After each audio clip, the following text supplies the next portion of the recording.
Good day. My name is Ilse. I live in Sydney and I'm going to demonstrate a beginner's lesson on the Concert Zither. The best way to learn an instrument is, of course, to have a face-to-face lesson with a qualified teacher. If that is not possible, or you live in a country where there are no zither teachers, I hope this will get you off to a good start today. The book is written in Munich tuning in plain, easy English. It's got lots of familiar tunes and clear diagrams. The teaching method is based on my long experience as a clarinet teacher and saxophone teacher here in Australia. There's a minimum of theory and technical explanation. The emphasis is on the practical aspects of playing the zither. One of my earlier videos shows how to tune a zither and how to replace a zither string. So now let's start. This is the book that I've written. It comes with a play-along CD on which each track is recorded. It's got clear diagrams as to fingering, and also it has all the fretboards diagrams on it, so it should be easy to follow. What should I say? So let's start.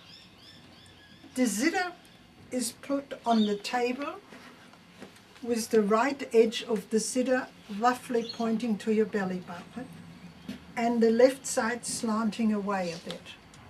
You sit at the edge of a chair with a straight back. Your shoulders are relaxed. Your feet are squarely on the ground.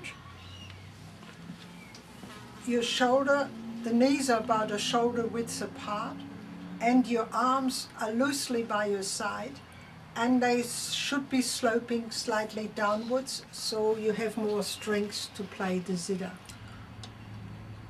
These are the zither fingers. They're numbered in the following way. There is a diagram in my book. The thumb is the first finger on each hand. This is the second finger on each hand, third finger, and the fourth finger. So first finger, second finger, third finger, fourth finger. The little finger doesn't do anything, it just gets attached to it. Now the position of the right hand, you make a fist and you put it on the fingerboard. Then you open your hand and you put the fourth finger on string 15, the third finger on string 7, and the second finger on string 3. They are red strings. Then you take the finger of that hand and push these two fingers back so the knuckles come up and you have a little cave under here. Now that is the correct position for the right hand, and the thumb stays over the second string. Now the left hand, you bring it up and you let it hover over the strings.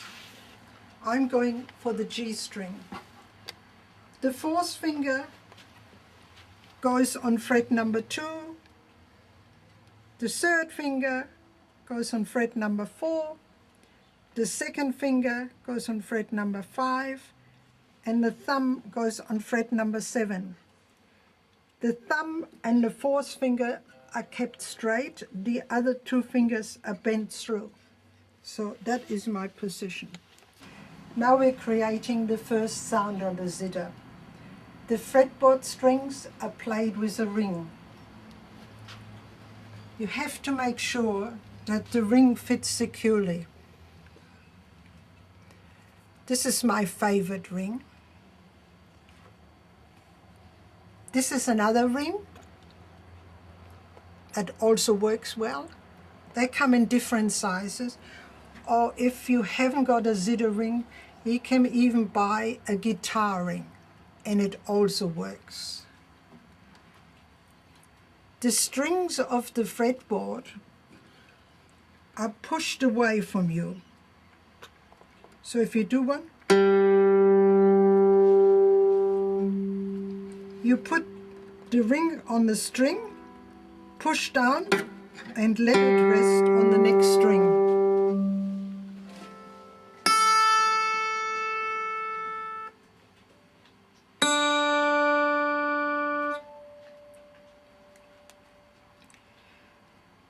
The bass strings are played in the opposite direction. You pull them towards you and let the finger rest on the next string down. So if I play a C, I push it and let my finger rest on the next string.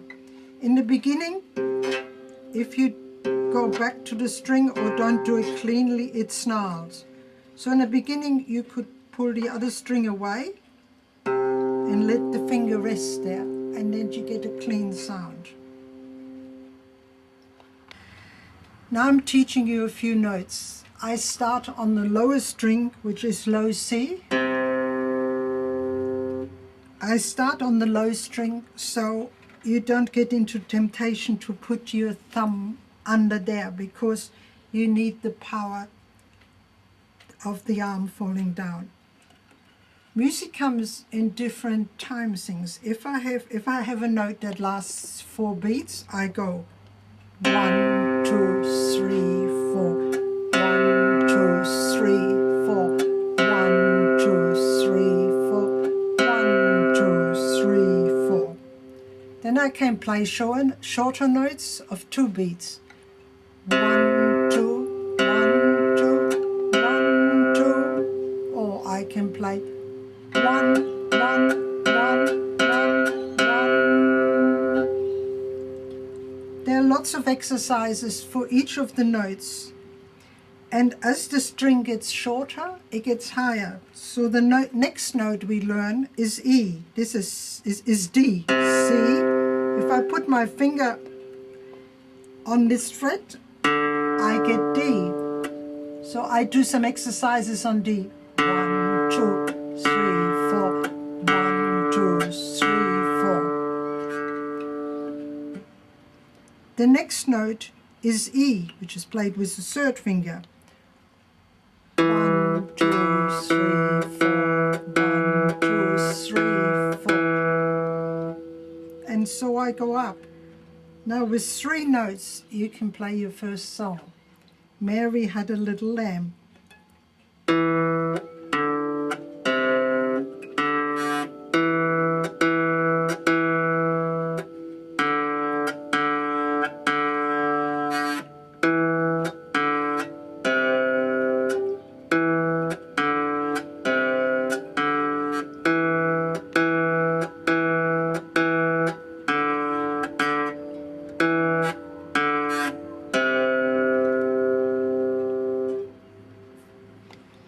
You have made a great start. You have to practice almost every day to get good, but maybe half an hour a day is enough so that your fingers don't get sore. And then you can progress to zither lesson number 2.